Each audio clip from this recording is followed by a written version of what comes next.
مقامات امنیتی قزاقستان خبر دادند که از یک سوءقصد به جان پرزیدنت این کشور قاسم جمال توقایف و دیگر رهبران بلندپایه جمهوری پیشگیری کردند از شهروند قزاقستان که گفته می شود جاسوس دولت خارجی بوده است یک کمان سنایپری سخت خارجی با صدا خفکنک و همچنین مبلغ بزرگ یافتند. کمیته امنیت ملی قزاقستان آشکار نکرده است که این جاسوس به فایده کدام کشور کار میکرد، ولی در خبر گفته می شود که یک وظیفه دیگر این جاسوس ترغیبات ضد روسیه و در جامعه برانگیختن عقیده های ضد روسی بود. خدمات مطبوعات کمیته امنیت ملی قزاقستان یا KNB خبر داد که روز 25 مارس سال 2022 در پایتخت شهر نورسلطان کنتررزویدکای KNB جاسوس دولتی خارجی شهروند قزاقستان را با اتهام تهیه سوءقصد به جان پرزیدنت توقایف و دیگر رهبران بلندپایه این جمهوری دستگیر کرد. همزمان او نقشه انجام عملهای تروریستی به ضد کارمندان مقامات ویژه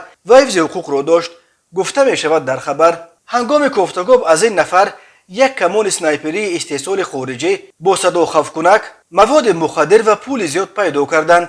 گفته می شود که این سلاح را به قزاقستان قسم قسم به طور حرفه‌ای پوشیده وارد کردند. همچنین در نزد جاسوس وظیفه از طریق نشر مواد مربوطه در شبکه‌های اجتماعی برای انداختن ترغیبات ضد روسیه در جمهوری قزاقستان و در جامعه به وجود آوردن عقیده‌های ضد روسی گذاشته شده بود، میگوید خدمات مطبوعات KNB. در خبر همچنین گفته می شود که در رفت تفتیشات پیشکی این شهروند قزاقستان اعتراف کرده است که این کارها را با سپارش و به منفعت یک دولت خارجی انجام میداد. اعمال از جانب KNB بر اساس دو ماده کودکس جنایتی قزاقستان قسم یکم ماده 24 آمادگی به جنایت و قصد جنایت و قسم چهارم ماده 255 عمل تروریستی تحت تفتیش قرار داده شده است. بازداشت این جاسوس خارجی با قصد کشتن پرزیدنت و دیگر رهبران اول قزاقستان در روزهای صورت گرفت که اینک بیش از یک ماه باز در اوکراین زدوخوردهای شدید با ارتش روسیه ادامه دارد.